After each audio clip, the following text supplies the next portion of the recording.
Assalamualaikum warahmatullahi wabarakatuh. Perkenalkan, nama saya Dipo Resdita Yurizal dengan NIM F1D1210066. Di sini saya akan menjelaskan apa itu floating wetland di industri pertambangan.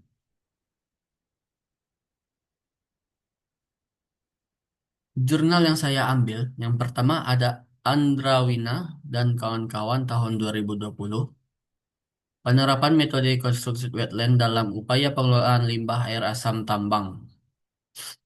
Dan jurnal yang kedua, Maulida dan Perwanti, tahun 2023, tentang kajian pengolahan air asam tambang industri pertambangan batu bara dengan konstruksi wetland. Selanjutnya, yang melatar belakangi dari jurnal yang tadi, pertama yaitu ada masalahnya, kegiatan tambang terbuka. Kegiatan tambang terbuka atau open pit mengekspos mineral sulfida seperti pirit ke udara dan air, menghasilkan air asam tambang atau AAT.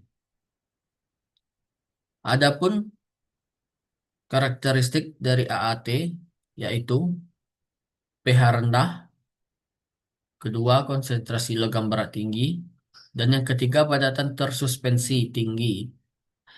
Adapun dampak dan kerusakan ekosistem akuatik, korosi peralatan, dan pencemaran air tanah.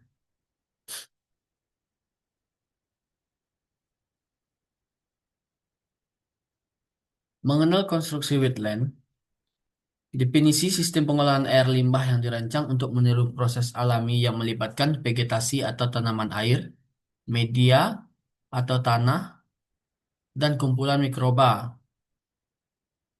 Mekanisme kerjanya yang pertama filtrasi dan sedimentasi untuk menyaring padatan.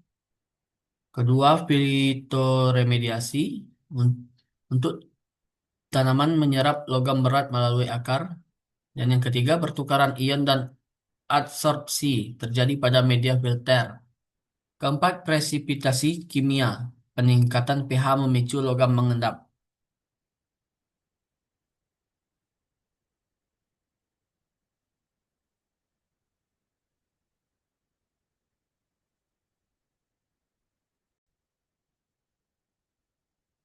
Untuk metodologi menggunakan alat dan bahan seperti bahan utamanya tanaman air, media substrat, sampel air.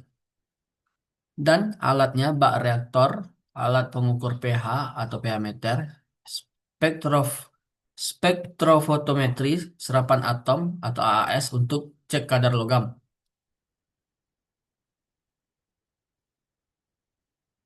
Untuk prosedur kerjanya ada dua jenis sistem. Dengan sistem yang pertama, surface flow atau aliran permukaan.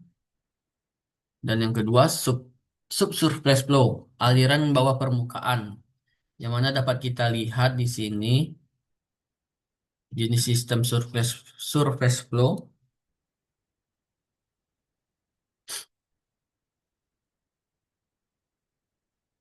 Ini contoh dari surface flow tersebut. Dan yang kedua, subsurface flow.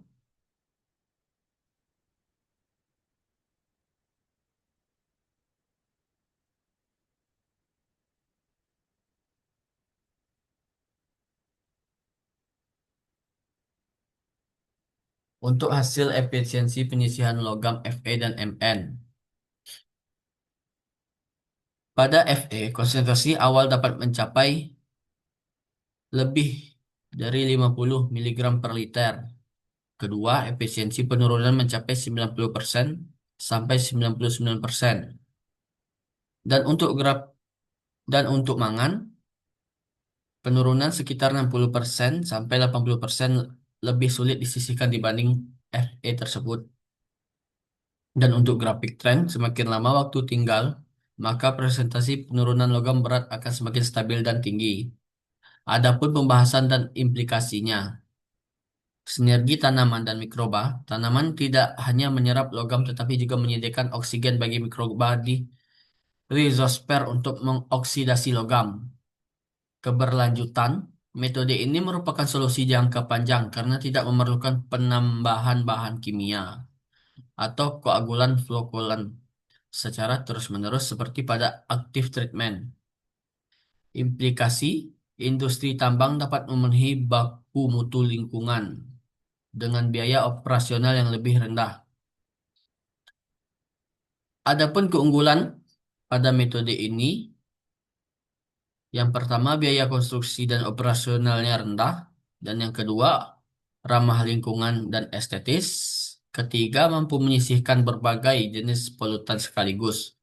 Dan yang keempat, minim penggunaan energi listrik. Dan kelemahan pada metode ini sangat bergantung pada kesehatan tanaman, berisiko terjadi penyumbatan pada media filter, proses pengolahan relatif lebih lambat, tergantung waktu tinggal, dan yang terakhir membutuhkan lahan yang cukup luas. Selanjutnya, adapun kesimpulan dari dua jurnal di atas, yaitu metode construction wetland terbukti efektif meningkatkan pH dan menurunkan kadar logam berat seperti Fe dan Mn pada air asam tambang hingga memenuhi standar baku mutu. Pemilihan jenis tanaman seperti purun tikus dan tipa sangat direkomendasikan karena daya tahan tinggi terhadap kondisi asam.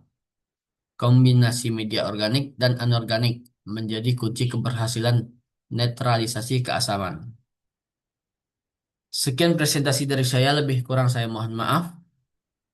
Saya akhiri dengan wabillahi taufiq wal hidayah. Wassalamualaikum warahmatullahi wabarakatuh.